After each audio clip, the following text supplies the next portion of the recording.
আমি যখন ১২ ক্লাসে ফেল হলাম, আমার বাবা আমার জন্য একজন শিক্ষক নিযুক্ত করলেন। তিনি যখন থেকে প্রতি সপ্তাহে আমাকে বাড়িতে পড়াতে আসা শুরু করলেন, তখন থেকেই আমার মায়ের আচরণে কিছু পরিবর্তন দেখতে পেলাম, যা আমাকে ভাবিয়ে তুলছিল। শিক্ষক প্রায় কোনো না কোনো অজুহাতে ঘরের বাইরে যেতেন। একদিন আমি আমার মাকে এবং শিক্ষকের দিকে নজর রাখছিলাম। আমার স্যার আমার মায়ের ঘরে ছিলেন, তারা অনেক হাসাহাসি করে কথা বলছিলেন। তারপর যা দেখলাম তাতে অবাক হয়ে গেলাম। একদিন যখন মা কাজের জন্য বাইরে গিয়েছিলেন, আমি বাড়িতে তখন একা ছিলাম। আমি টিউশনের জন্য প্রস্তুতি নিচ্ছিলাম। আমি একটি ছোট ফ্রক পরেছিলাম, সেই পোশাকে আমাকে অনেক সুন্দর লাগছিল। আমি আমার স্যারকে মনে মনে ভালোবাসতাম। যখন টিচার টিউশনে এলেন, তিনি আমাকে বারবার দেখতে লাগলেন। আমার শিক্ষক আমাকে পড়াচ্ছিলেন। হঠাৎ তিনি কিছু সময়ের জন্য আমাকে লক্ষ্য করে তাকালেন। তারপর মৃদু হাসি দিয়ে বললেন, তুমি তো অনেক সুন্দর, তোমার মায়ের মতোই ভালো দেখাচ্ছে। এরপর তিনি আরও বললেন, তোমার মধ্যে সত্যিই কিছু বিশেষ কিছু আছে, যা আমি খুব পছন্দ করি। এই বলে তিনি আমার কাছে এসে বসলেন। তারপর আমি পূজা, ১৭ বছর বয়সী। ছোটবেলা থেকে আমি কিছুটা শান্তশিষ্ট ও সুন্দর মেয়ে ছিলাম। গায়ের রং ছিল একদমই ফর্সা।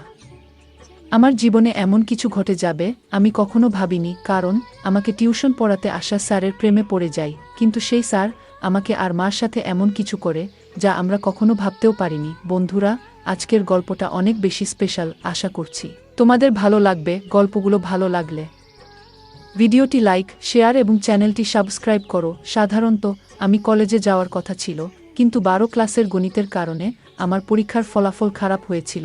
অঙ্কে আমার অনেক দুর্বলতা ছিল, আর তাই আমি সেই বিষয়ে ভালো করতে পারিনি। বাবা কখনো আমার জন্য টাকা দিয়ে সাহায্য করেননি। তার কথা ছিল, তুমি নিজেই পরিশ্রম করো, তবেই তুমি কিছু অর্জন করতে পারবে। কিন্তু বাস্তবতা হলো, আমি শুধু এক বিষয়ে খারাপ ফল করেছি, এবং আমাকে সে বিষয়টি পুনরায় পরীক্ষায় বসতে হবে। তবে বাবা আমাকে পুরো বার্ষিক পরীক্ষায় আবার বসতে বললেন, মানে সব বিষয়ে আবার শিখে পরীক্ষা দিতে হবে। গণিত বিশেষ করে আমার জন্য ছিল একটি বড় চ্যালেঞ্জ। বাবা এবার একটু কঠোর সিদ্ধান্ত নিলেন। আগে তিনি আমাকে টিউশনে পাঠাতেন এবং আমি কোচিং ক্লাসেও যেতাম, তবে এবার তিনি বললেন, তুমি কোচিংয়ে গিয়ে মনোযোগ দিচ্ছ না, তাই এবার তোমার জন্য বাড়িতে একজন বিশেষ শিক্ষক লাগবে, যিনি শুধুমাত্র গণিত পড়াবেন। বাবার এই সিদ্ধান্ত আমাকে খুব ভালো লাগেনি, তবে আমি কিছু বলতে পারিনি। মা সবসময় বাবার সামনে কোনো কিছু বলতে ভয় পেতেন। এরপর নতুন শিক্ষককে সাহায্য নিয়ে আমি আবার মন দিয়ে পড়াশোনা শুরু করলাম। বিশেষ করে গণিতের প্রতি আমার মনোযোগ আরও বাড়ানোর চেষ্টা করলাম। আমি বাবার সিদ্ধান্তকে সঠিক মনে করতে লাগলাম। কয়েকদিনের মধ্যে আমার পড়াশোনা ও টিউশন শুরু হলো। এটি ছিল টিউশনের প্রথম দিন। স্কুল থেকে দুপুর ১২টার দিকে বাড়ি ফিরলাম, এবং মা আমাকে বললেন, একটার মধ্যে সব কিছু গুছিয়ে নাও, কারণ ২টায় তোমার টিউশন শিক্ষক আসবেন। সেদিন প্রথমবার আমি শিক্ষকের সাথে দেখা করলাম। তিনি প্রায় ৩০ বছরেরও কম বয়সী একজন যুবক। মা তাকে একটু জল দিলেন এবং তিনি জল পান করার সময় কিছুটা লজ্জিত মনে হচ্ছিলেন। সম্ভবত আমি তার প্রথম ছাত্রী ছিলাম। আমি চাইছিলাম যে আমি গণিত ভালোভাবে শিখি। প্রথম দিন শিক্ষক খুব বেশি চাপ দেননি, তাই আমি একটু স্বস্তি পেলাম। তবে শিক্ষককে দেখে মনে হয়েছিল তিনি খুবই পেশাদার এবং কিছুটা লাজুক প্রকৃতির মানুষ ছিলেন। কিছুদিন ভালোভাবেই কাটল। শিক্ষকের পাঠদান সংগঠিত ছিল, কিন্তু গণিত এখনও আমার কাছে অস্পষ্ট ছিল। টিউশনের মধ্যে মাঝে মাঝে আমি ঘুমিয়ে পড়তে শুরু করলাম। যখন শিক্ষক পানির জন্য ঘর থেকে বের হতেন, তখন হঠাৎ করে আমার ঘুম চলে আসতো এবং আমি ১ থেকে ২ ঘন্টা ঘুমিয়ে থাকতাম। শিক্ষক কখনোই আমার এ বিষয়ে কিছু বলেননি বা মার কাছে অভিযোগ করেননি। আমি বুঝতে পারছিলাম যে শিক্ষক সত্যিই ভালো, কিন্তু আমার ঘুমানোর পর অন্য জায়গায় কিছু ঘটছিল যা আমার অজানাই ছিল। মা এবং শিক্ষকের মধ্যে কিছু চলছে, কিন্তু তাতে আমার দৃষ্টি পড়ছিল না। আমি কিছুই বুঝতে পারছিলাম না। আমার চোখের কিছু একটা ঘুরছিল। একদিন টিউশন চলাকালীন হঠাৎ করে আমার কাশি হতে লাগলো এবং তা বন্ধ হতে চাইছিল না। আমার কাশি করতে দেখে শিক্ষক আমার পিঠে হাত দিলেন। কাশির শব্দ মায়ের কাছে পৌঁছালে তিনি তাড়াতাড়ি জল নিয়ে এলেন। সেই সময়েও আমি শিক্ষকের উপর নজর রেখেছিলাম। মায়ের হাত থেকে পানির গ্লাস যখন শিক্ষক নিলেন, তখন তাদের হাত একসাথে লাগার মতো হলো। এটি দেখে একটু অস্বস্তি অনুভব করলাম এবং কেন জানি মায়ের উপর রাগও হচ্ছিল। তখন আমার মনে কি চলছে তা আমি নিজেই বুঝতে পারছিলাম না। পরবর্তীতে শিক্ষক আমাকে নিজের হাত দিয়ে পানি দিলেন। তিনি আমার কাছাকাছি আসছিলেন এবং আমার মধ্যে এক অদ্ভুত অনুভূতি শুরু হলো। এই অনুভূতিগুলি কি তা আমি জানি না, সে সময় আমি এটি ঠিকভাবে বুঝতে পারিনি। পরের দিন স্কুলে গিয়ে বিরতির সময় আমার দেখা হয় আমার বন্ধু তানিয়ার সঙ্গে। তানিয়া আমার পুরনো বন্ধু এবং আমরা দুজনেই 1-2 ক্লাস পর্যন্ত একসাথে পড়েছি। সে আমার মতো ফেল করেনি, তাই কলেজে ভর্তি হয়েছে। সেদিন আমি তানিয়াকে একটি ছেলের সাথে দেখলাম। আমি জিজ্ঞেস করলাম, তুমি সবসময় এই ছেলের সাথে সময় কাটাও কেন? সে উত্তর দিল, এটা আমার বয়ফ্রেন্ড। তার উত্তর শুনে আমি তাকে বোঝাতে লাগলাম, তানিয়া, এত কম বয়সে এসব তোমার জন্য ঠিক নয়। প্রেমের জন্য হয়তো এখনো সময় রয়েছে। তখন তানিয়া হেসে বলল, পূজা, কলেজ লাইফ তো এসব করার জন্য, কলেজে যাওয়া মানেই এরকম কিছু। আমি যদিও কলেজে ছিলাম না, তবুও মনে হতে লাগলো যে বয়ফ্রেন্ড থাকা জরুরি। তানিয়া বলল, দেখো, কলেজে প্রায় সব মেয়েরই বয়ফ্রেন্ড আছে, তুমি এখনো স্কুলে, তাই হয়তো বয়ফ্রেন্ড গার্লফ্রেন্ড সম্পর্কের ব্যাপারে তোমার ধারণা খুব স্পষ্ট নয়। আমি বুঝানোর চেষ্টা করছিলাম যে এটি সঠিক নয়, কিন্তু এর মধ্যে সে হেসে বলল, তাহলে কি তোমারও কোনো বয়ফ্রেন্ড আছে? তার এই প্রশ্নে কিছুটা বিব্রত হয়ে আমি বললাম, না। আমার কিছুটা ধীরতা দেখে তানিয়া বলল, পূজা, তুমি 12 ক্লাসে পড়ছো বটে, কিন্তু তা বলে তোমার বয়স তো আমার সমান। যদি তোমারও কারো সাথে বন্ধুত্ব করার ইচ্ছা থাকে, তাহলে মনে রাখবে, এটা শুধু কলেজের জন্য নয়। যদি কাউকে ভালো লাগে, তবে তার সাথে কিছু সময় কাটাতে ভয় পাবে না। তানিয়ার কথাগুলো আমাকে ভাবাতে লাগলো। মনে হলো, যদিও আমি কলেজে নেই, তবুও আমার বয়স এমন যে আমি এসব অভিজ্ঞতা নিতে পারি। সে তখন বলল, যদি তোমার কারো সাথে বন্ধুত্ব করতে হয়, তাহলে আমি তোমাকে আমার বয়ফ্রেন্ডের এক বন্ধুর সাথে পরিচয় করিয়ে দিতে পারি।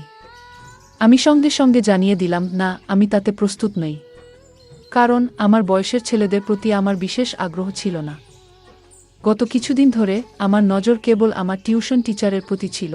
কখনো কখনো অনিচ্ছাকৃতভাবে টিচারের হাত আমাকে স্পর্শ করলে এক ধরনের অনুভূতি আমার মনে জেগে উঠত।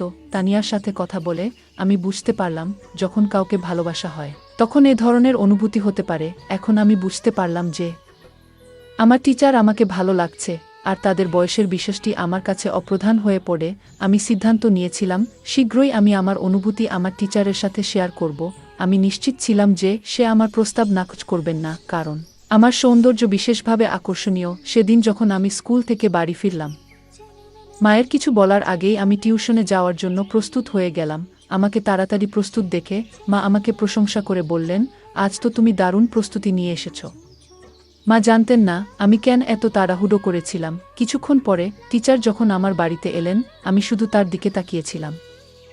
যখন স্যার আমাকে পড়াচ্ছিলেন, তখন আমার মন পড়ার দিকে ছিল না, বরং আমি তার দিকে মনোযোগী ছিলাম। হঠাৎ তার দৃষ্টি আমার দিকে পড়লে আমি তৎক্ষণাৎ অন্যদিকে তাকিয়ে গেলাম। টিচার বললেন, আমি একটু পানি পান করতে যাচ্ছি, তুমি এই প্রশ্নটার সমাধান করো। আমি মাথা নেড়ে সম্মতি জানালাম, কিন্তু আমার মন পড়ার উপর ছিল না, বরং আমার ক্রাশের দিকে। আমি তাকে মনে মনে ভালোবাসতে শুরু করছিলাম, কিন্তু আমি জানি না এই কথাটা তাকে জানাবো কিভাবে। কিছু সময় পর আমি আবার বিশ্রাম নিতে যাচ্ছিলাম। আমার খুব ঘুম পাচ্ছিল, কিন্তু নিজেকে জাগিয়ে রাখলাম। অনেক সময় পার হয়ে গেল এবং টিচার ফিরে আসলেন না। তাকে ডাকতে বাইরে গেলে দেখলাম সে হলরুমে মায়ের সাথে বসে আছেন। আমার টিচার মায়ের কাঁধে হাত রেখে গল্প করছিলেন, যা আমার কাছে একটু অদ্ভুত লাগলো। আমাকে দেখেই সে মায়ের থেকে কিছুটা দূরে সরে গিয়ে বললেন, আমার একটু অলস লাগছে, তাই আমি তোমার মাকে বলেছিলাম আমার জন্য চা বানাতে। আমি মাথা নেড়ে কিছু বললাম না। মা বললেন, ঠিক আছে, আমি চা বানিয়ে নিয়ে আসছি। এই সময়ে তুমি পূজার টিউশন চালিয়ে যাও, আমি চা তোমার ঘরে নিয়ে আসব। টিচার আমার সাথে ফিরে ঘরে এলে আমি তার পাশে বসে কিছু গণিতের প্রশ্ন জিজ্ঞেস করতে লাগলাম। আসলে আমি কিছুই বুঝছিলাম না, কিন্তু ইচ্ছাকৃতভাবে বারবার তার কাছে প্রশ্ন করছিলাম। পড়ানোর সময় টিচার আমাকে একটি সংখ্যা লেখার জন্য বললেন, কিন্তু আমি ভুলবশত সেই সংখ্যা উল্টো লিখে ফেললাম। টিচার ভাবলেন আমি ভালো করে লিখতে পারছি না, তাই তিনি আমার হাত ধরলেন এবং আমাকে সঠিকভাবে লিখতে শেখানোর চেষ্টা করলেন। সে যখন আমার হাত ধরেছিল এবং লেখার পদ্ধতি বুঝাচ্ছিলেন, তখন আমার মনে এক অদ্ভুত খুশির অনুভূতি হচ্ছিল। আমার প্রিয় ব্যক্তি আমার খুব কাছাকাছি ছিলেন এবং আমি তার দিকে হাসি মুখে তাকিয়েছিলাম। তখনই মা চা নিয়ে ঘরে এলো। মা দেখা মাত্রই টিচার আমার থেকে একটু দূরে সরে গেলেন, যেন মা তাকে শাসন করার জন্য এগিয়ে আসছেন। আমি মা এবং টিচারের সম্পর্কের দিকে বেশি লক্ষ্য করছিলাম না, আমার মন ছিল একমাত্র টিচারের দিকে। ভাবছিলাম কিভাবে তাকে আরও বেশি আকৃষ্ট করতে পারবো, কিভাবে আমি তাকে আমার মনের কথা বলতে পারবো। পরের দিন টিউশনের মাঝে টিচার আবার পানি খাওয়ার জন্য বেরিয়ে গেলেন। অনেক সময় হয়ে গেছে, কিন্তু টিচার ফিরে আসছিলেন না, তাকে খুঁজতে আমি ঘর থেকে বেরিয়ে গেলাম। সেই দিন তারা হলরুমে নেই। মনে মনে ভাবতে লাগলাম, তারা আবার কোথায় গেল। আমি মায়ের ঘর থেকে কথাবার্তার শব্দ শুনতে পেলাম। আমি ধীরে ধীরে মায়ের ঘরের কাছে গেলাম এবং দেখলাম দরজা একটু খোলা। দেখলাম টিচার মায়ের সঙ্গে সেখানে বসে আছেন এবং তারা একে অপরের খুব কাছে। টিচারের একটি হাত মার কাঁধে ছিল। এই দৃশ্য দেখে আমি অত্যন্ত হতবাক হলাম, কারণ আমি দেখলাম আমার মা আমার পছন্দের ব্যক্তির সাথে সময় কাটাচ্ছেন। সেই মুহূর্তে আমার মন ভরে গেল রাগে। আমি দ্রুত কিচেন থেকে একটি কাচের গ্লাসে জল নিয়ে এসে মার ঘরের সামনে গ্লাসটি জোরে ফেলে দিলাম। ওই শব্দে তারা দুজনেই তৎক্ষণাৎ বাইরে এসে পড়লেন। মাকে দেখার পর আমি বললাম, বিপত্তি হয়ে গেছে, গ্লাসটি হাত থেকে পিছলে গেছে। কিন্তু টিচার উল্টো প্রশ্ন করে বললেন, তুমি এখানে কি করছো? আমি সোজাসুজি তাদের দিকে তাকালাম। টিচার আমাকে বললেন, তোমার মায়ের মোবাইলের সমস্যা দেখা দিয়েছিল, তাই তোমার মা আমাকে এখানে ডেকেছিলেন। তার ভয়ে ভয়ে কথা বলার ধরন যা বুঝিয়ে দিল যে তাদের মধ্যে এক বিশেষ সম্পর্ক ছিল, যা আমার কাছ থেকে আমার মা আর আমার স্যার লুকাতে চাচ্ছে। কিন্তু আমি তো মার মেয়ে, এবং আমি জানতাম যে আমি আমার মায়ের থেকে বেশি তরুণ ছিলাম। টিচার অবশ্যই আমার প্রতি আকৃষ্ট হতে বাধ্য ছিল। এখন আমার পরিকল্পনা ছিল কিভাবে টিচারকে আকর্ষণ করব। সেই দিন কিছু করতে পারলাম না, কারণ টিউশনের সময় শেষ হয়ে গেল। কিন্তু আগামী দিনে আমি নিশ্চয়ই কিছু করার চেষ্টা করব।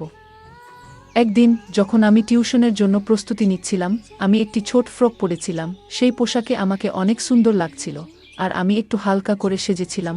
যখন টিচার টিউশনে এলেন, তিনি আমাকে বারবার দেখতে লাগলেন। পড়াশোনা শুরু হলে কথার মধ্যে আমি তার হাত আমার পায়ের কাছে রাখলাম। এরপর বেশ কিছু সময় ধরে টিচার তার হাত আমার পায়ের কাছ থেকে সরালেন না। এতে বুঝতে পারছিলাম যে তিনি ক্রমশ আমার প্রতি আকৃষ্ট হচ্ছেন। সেদিন সময় কেটে গেল, কিন্তু প্রতিদিনের মতো টিচার পানি খেতে বা অন্য কোনো কারণে ঘর থেকে বেরিয়ে যাননি। বরং তিনি আমাকে হাত ধরে পড়াতে লাগলেন এবং মাঝে মধ্যে আমার দিকে তাকাচ্ছিলেন। এটি আমার কাছে খুব ভালো লাগছিল। হঠাৎ করে মা এসে যান। যখন তিনি দেখলেন টিচার আমার হাত ধরে পড়াচ্ছেন, তার চোখ বড় হয়ে গেল। মা চায়ের প্রসঙ্গে টিচারকে সেই ঘর থেকে বাইরে নিয়ে গেলেন। আমি স্বভাবতই টিচারের পেছনে চলে গেলাম। টিচার সরাসরি মায়ের ঘরে না গিয়ে বাইরে হলের একটি কোণে বসে থাকলেন। মা আমাকে কিচেনে নিয়ে গিয়ে গম্ভীরভাবে বলতে লাগলেন, তুই আর ছোট নেই।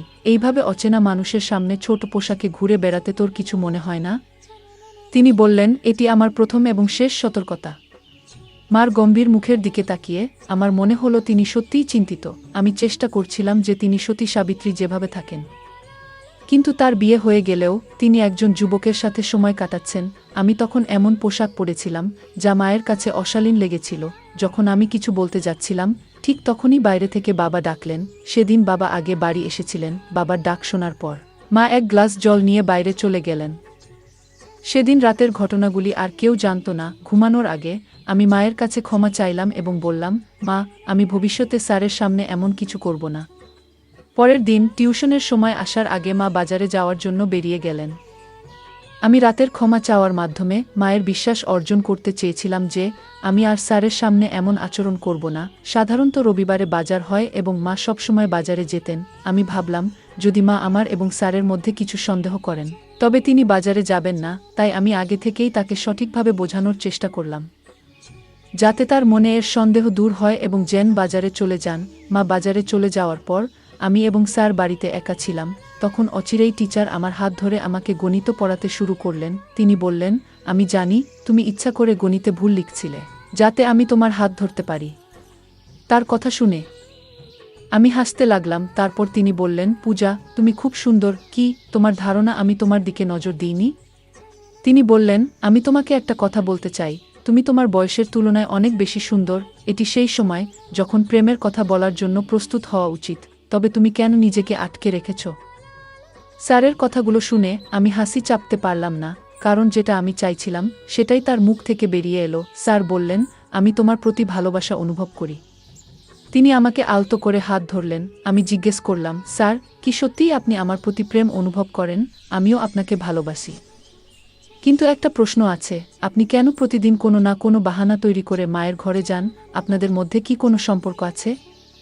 আমার প্রশ্ন শুনে স্যার হাসলেন এবং বললেন, পূজা, তুমি কি মনে করো আমি তোমার মার প্রতি আকৃষ্ট? একদম নয়। আমি তো প্রথম থেকেই তোমার প্রতি নজর রেখেছিলাম।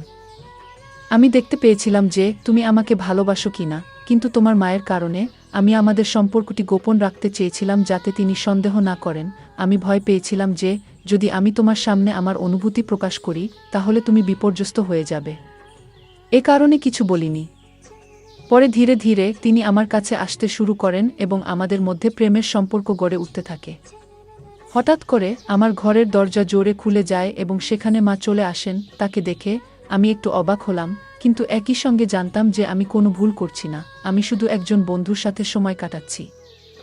মা আমার কাছাকাছি এসে স্যারকে দূরে সরিয়ে দিলেন এবং বললেন, ভালো হয়েছে আমি যদি মোবাইলের দিকে নজর না দিতাম তাহলে হয়তো তোমার এবং এই মানুষের সত্য আমার সামনে এসে যেত না। ব্যাগে মোবাইল না থাকার কারণে আমাকে আবার বাড়িতে ফিরতে হলো। প্রিয়া, এত কম বয়সে তোমার, আমি জানি আমি গতকালই তোমাকে সতর্ক করেছিলাম, কিন্তু আজকে তুমি আবার সেই অবস্থায় পৌঁছে গেছ।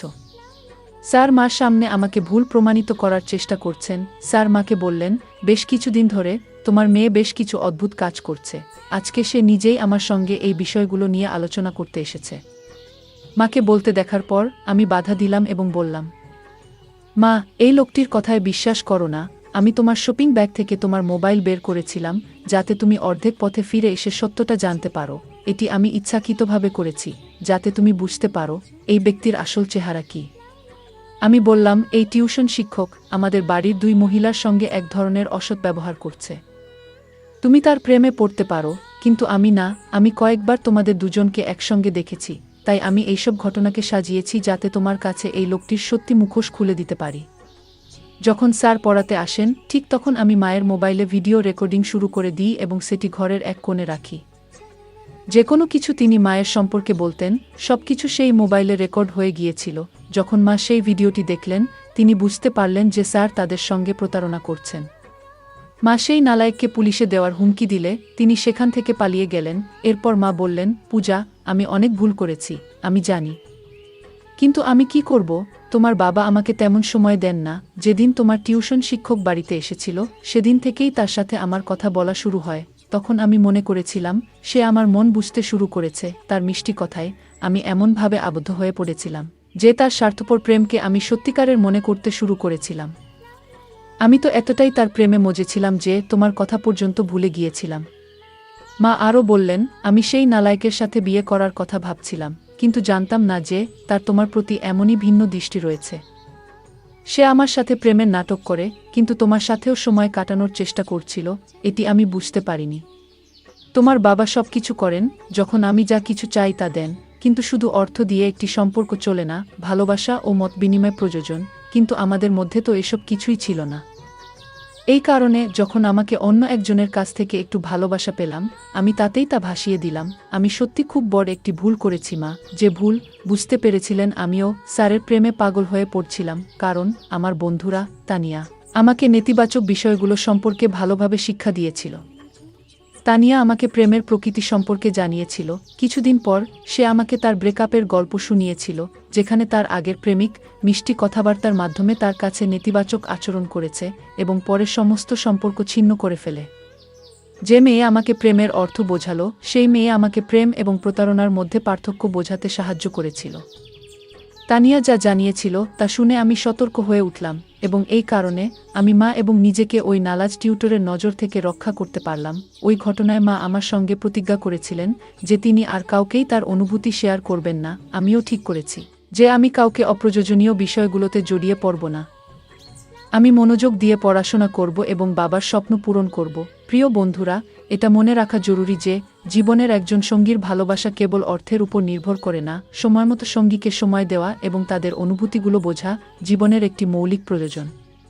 প্রত্যেক সঙ্গীকে এটি বুঝতে হবে, নইলে যদি হঠাৎ কোনো তৃতীয় ব্যক্তি সামনে আপনার অনুভূতি প্রকাশ করেন তাহলে ওই ব্যক্তি এটি সুবর্ণ সুযোগ হিসেবে নিতে পারে। ভালোবাসা পাওয়ার জন্য কিছু কথা বলাটা গুরুত্বপূর্ণ, কিন্তু এটি কোনো যুদ্ধ নয়, বরং সঙ্গীর প্রতি সত্যিকারের ভালোবাসা। যে কোনো পরিস্থিতিতেই ভালোবাসা তাদের কাছেই প্রকাশ করতে হয়। জীবনে অনেক সময় আমরা সহজে মানুষের কথায় বিশ্বাস করে ফেলি, কিন্তু গুরুত্বপূর্ণ যে আমরা সবসময় সতর্ক থাকতে পারি। যে ব্যক্তি আমাদের খুব কাছে আসতে চায় তার উদ্দেশ্য কী তা বোঝা অত্যন্ত জরুরি। ভালোবাসা শুধু মিষ্টি কথায় বা বাহ্যিক আচরণে নয়, বরং এটি ভিত্তি করে একে অপরের প্রতি বিশ্বাস, শ্রদ্ধা এবং আন্তরিকতার উপর।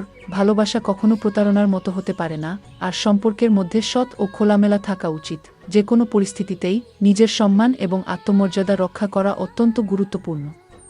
কখনো এমন কোনো পরিস্থিতি তৈরি হলে যেখানে আমাদের সম্মান বা নিরাপত্তা হুমকির মুখে পড়বে, তখন তা থেকে বের হয়ে আসতে হবে। এখানে স্যারের আচরণ ছিল প্রতারণামূলক, তবে মা প্রথমে তা বুঝতে পারেননি। গল্পটি আমাদের শেখায়, প্রেম এবং সম্পর্কের মধ্যে স্পষ্ট পার্থক্য থাকা উচিত। ভালোবাসা কখনো কারো দুর্বলতা বা অপব্যবহার করে না, তা একে অপরের সম্মান ও সহযোগিতা ভিত্তি করে গড়ে ওঠে। কখনো যদি কোনো সম্পর্কের মধ্যে একতরফা কিছু ঘটে, তবে সেটি প্রেম নয় বরং প্রতারণা। গল্পের শেষে মা ও পূজা একসঙ্গে সিদ্ধান্ত নিয়েছিল যে তারা আর কাউকেই নিজেদের জীবনে সময় দিতে বা তাদের অনুভূতিতে জায়গা দিতে চাইবে না, যারা তাদের নিরাপত্তা বা মনের শান্তিকে ক্ষতিগ্রস্ত করতে পারে। এই সিদ্ধান্ত তাদের জীবনে ইতিবাচক পরিবর্তন আনতে সাহায্য করেছিল। নেতিবাচক পরিস্থিতি থেকেই মানুষ অনেক কিছু শিখে, আর তার থেকে উপযুক্ত সিদ্ধান্ত নিয়ে নিজেদের জীবনকে সুন্দর করে তুলতে পারে। বন্ধুরা, যদি এই গল্পটি ভালো লেগে থাকে তাহলে দয়া করে ভিডিওটি লাইক করুন এবং আমাদের চ্যানেলটি সাবস্ক্রাইব করুন। পাশে থাকা বেল আইকনটি প্রেস করুন, যাতে করে আমরা যখনই নতুন ভিডিও আপলোড করি তার নোটিফিকেশন সবার আগে আপনার কাছে পৌঁছে যায়। ধন্যবাদ। দেখা হবে আমাদের পরবর্তী ভিডিওতে।